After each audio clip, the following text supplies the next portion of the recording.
Today we celebrate the feast of the Epiphany. The Epiphany means a showing or a revelation. And this is meant to be the revelation of God to the Gentile world, being that the Magi represent the Gentile world. One or two background information that might be of interest to you. Nothing in this says there were three Magi. That comes from the fact that there were three gifts. It doesn't say the Magi are three in number. Second thing is, they were not kings. The understanding they were three kings comes from our responsorial psalm today, which is Psalm 72, which predicts, prophesies, the kings of Tarshish and the isles shall come to pay him tribute, and the kings of Arabia and Sebe shall come to offer him gifts. Based on that reference in Psalm 22 or 72, we have come to a misplaced understanding that they were kings. They were Magi, and they came from, we're not sure, probably Persia. What's interesting here is the earliest church in Christendom was in Bethlehem. It was built during the time of Constantine the emperor, about the year 350 or 340, somewhere. 200 years later, it was destroyed in a Samaritan revolt.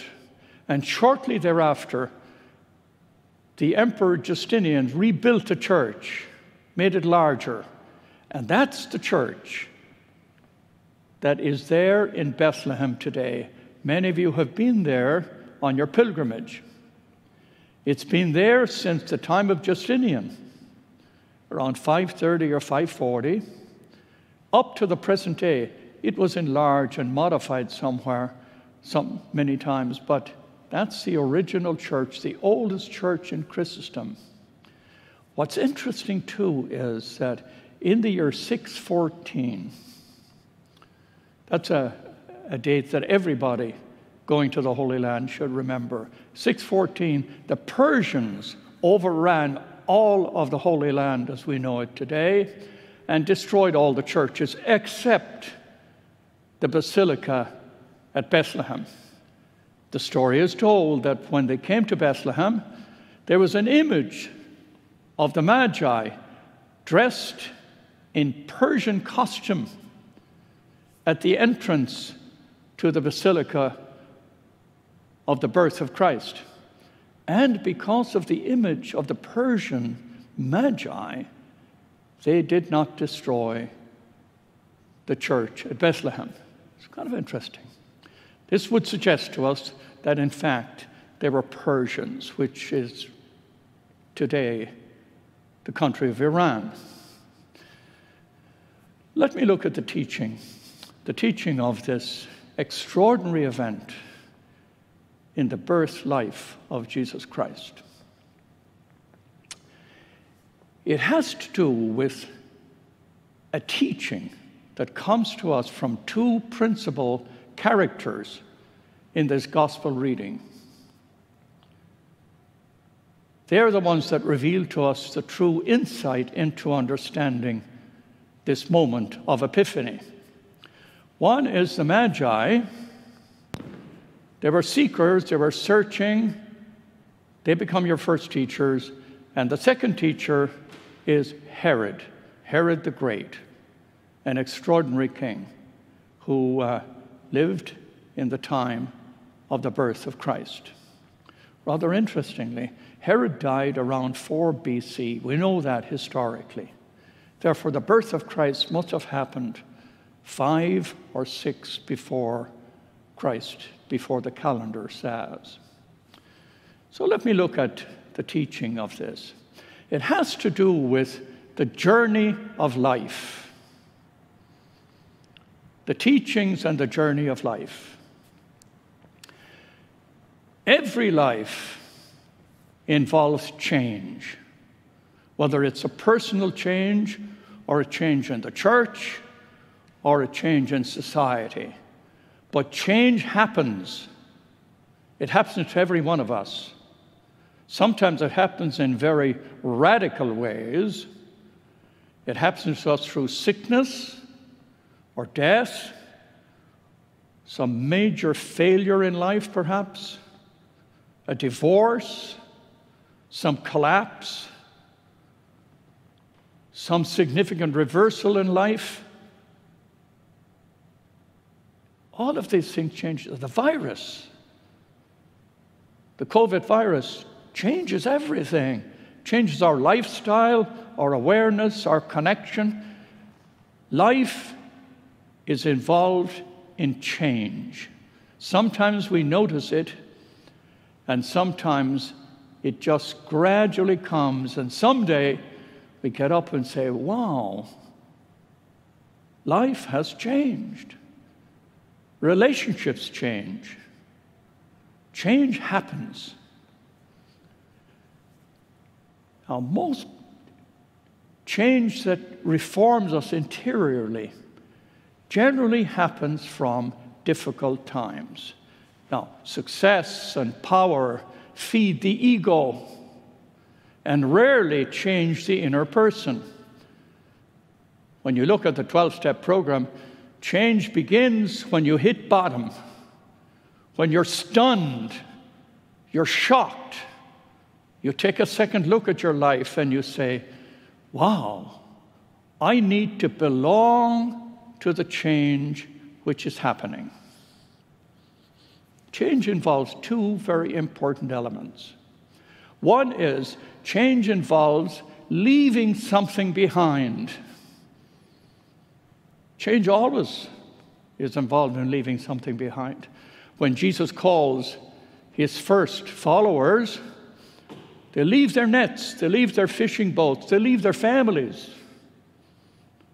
And Matthew, we're reading Matthew's gospel, leaves his money table as a tax collector. He leaves it.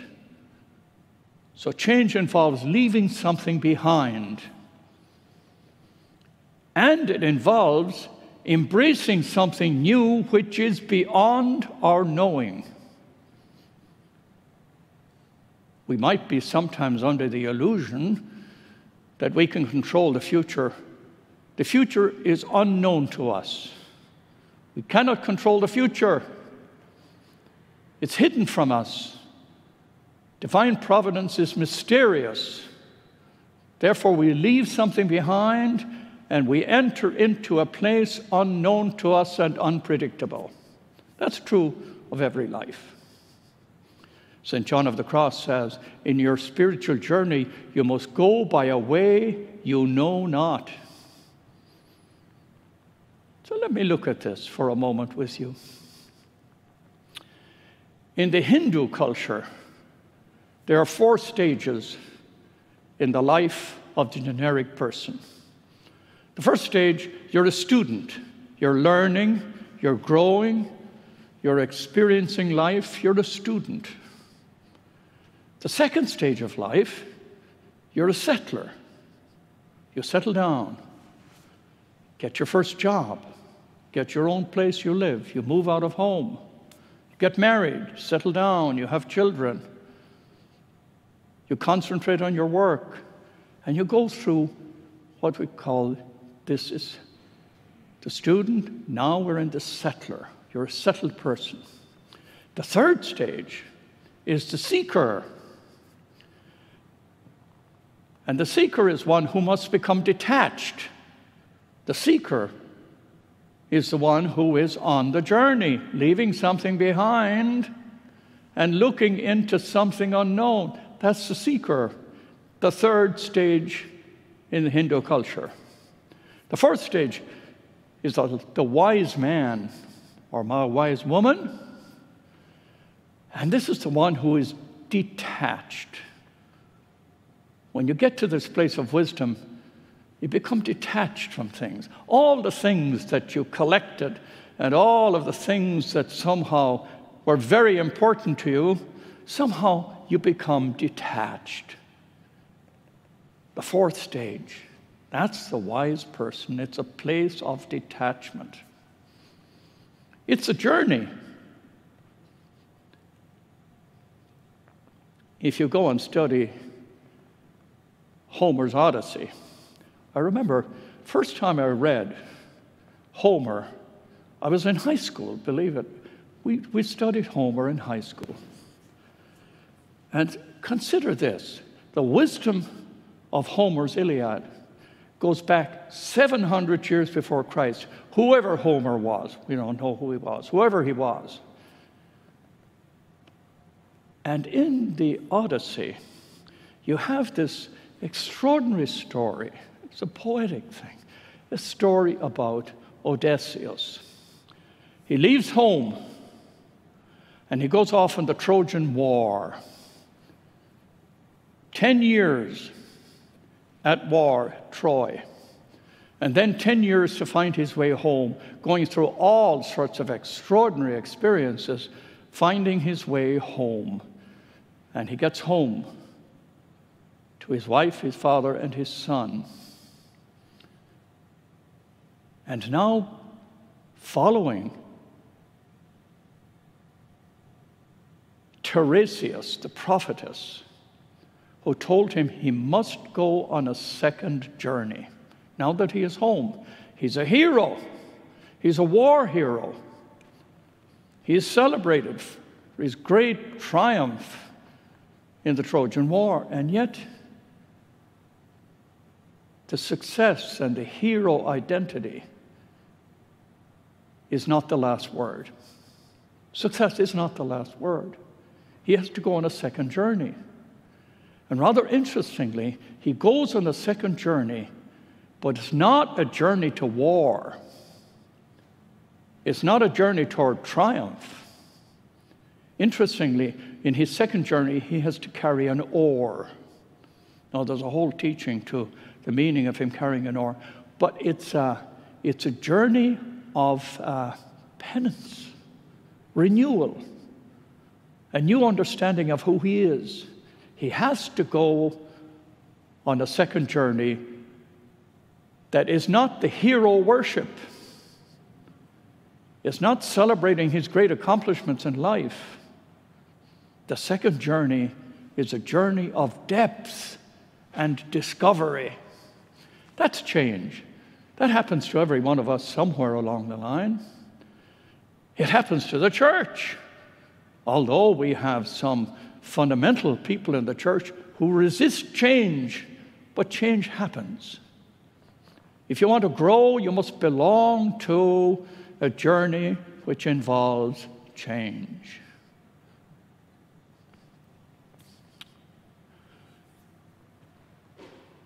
This is the story of the Epiphany and Herod and the Magi. So let me look at the Magi following the star. They are courageous. They're visionary. They reach into a whole new world they haven't seen before. They have this sense of destiny in their lives. It's an extraordinary, it's almost an act of faith in a way. They're following a higher power. They're not led by the world, they're led by the Spirit. They're led by something extraordinary. Led to a place they had not known before. The wise men. And with all their wisdom, they find their fulfillment in the child. Not in power and glory, the simplicity of the child. They bow down before the child. The powerful, powerless child.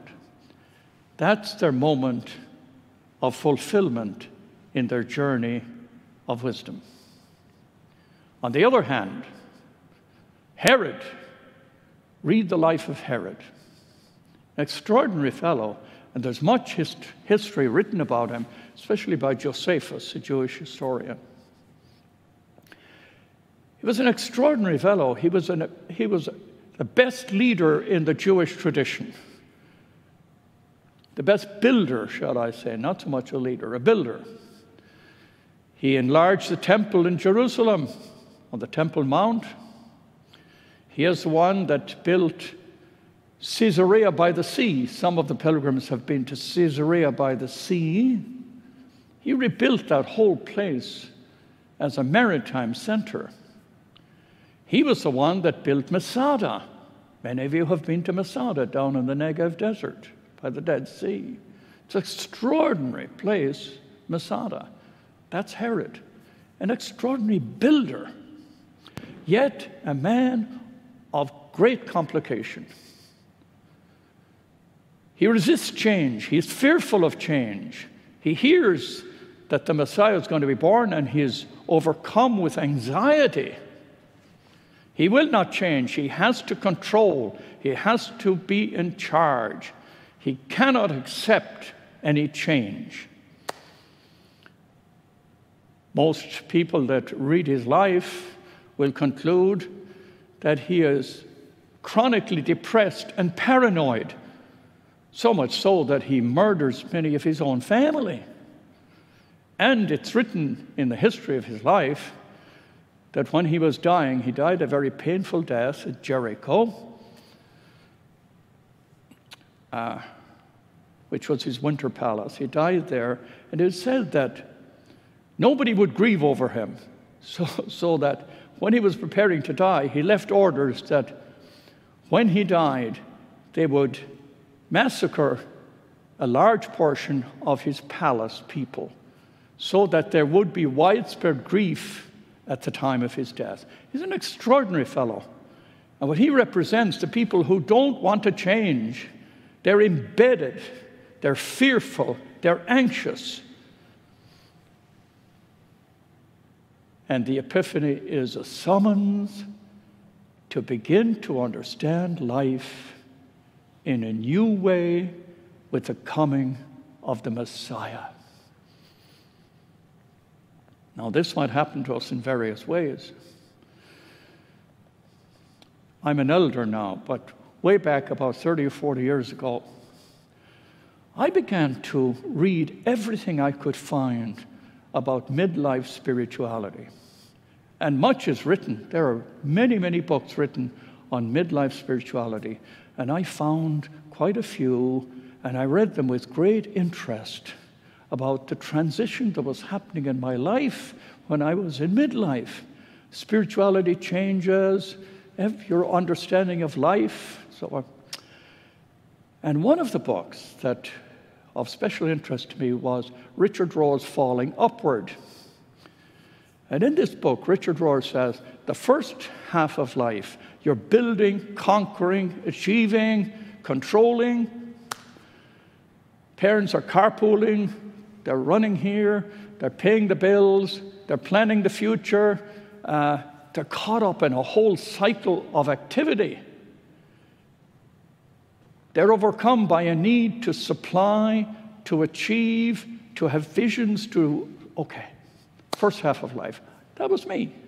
My first half of life, I was in the archdiocese, I was in a power position, I was very conscious of my power, I was young, I was arrogant, I was demanding, I was ambitious.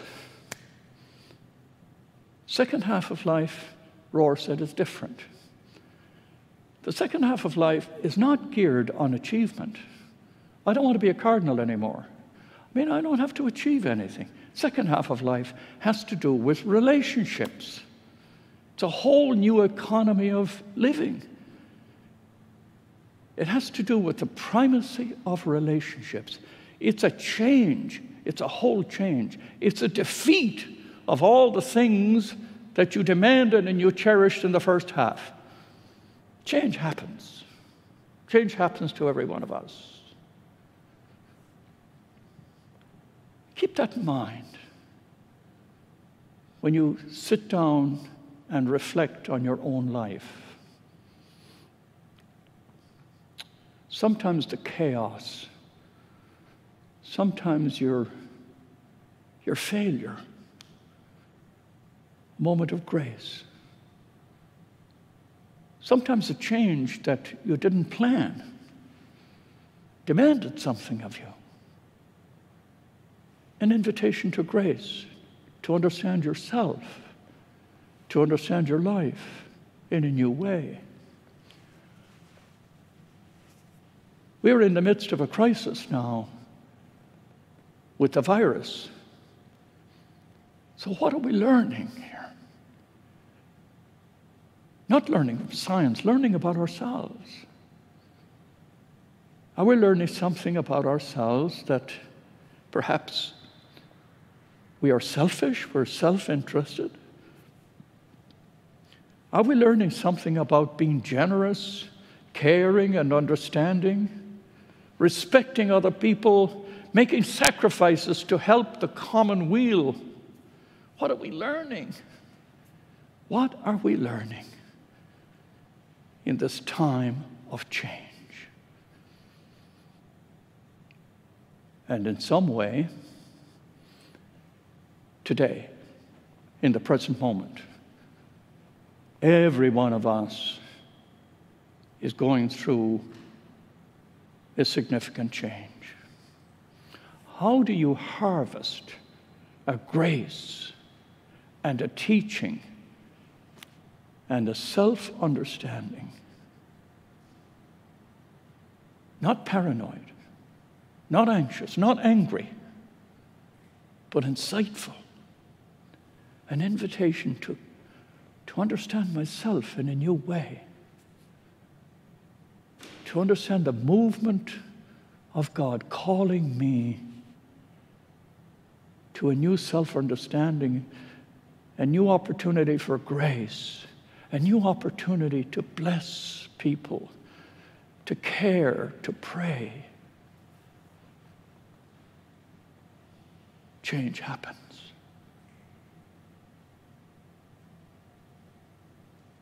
Amen.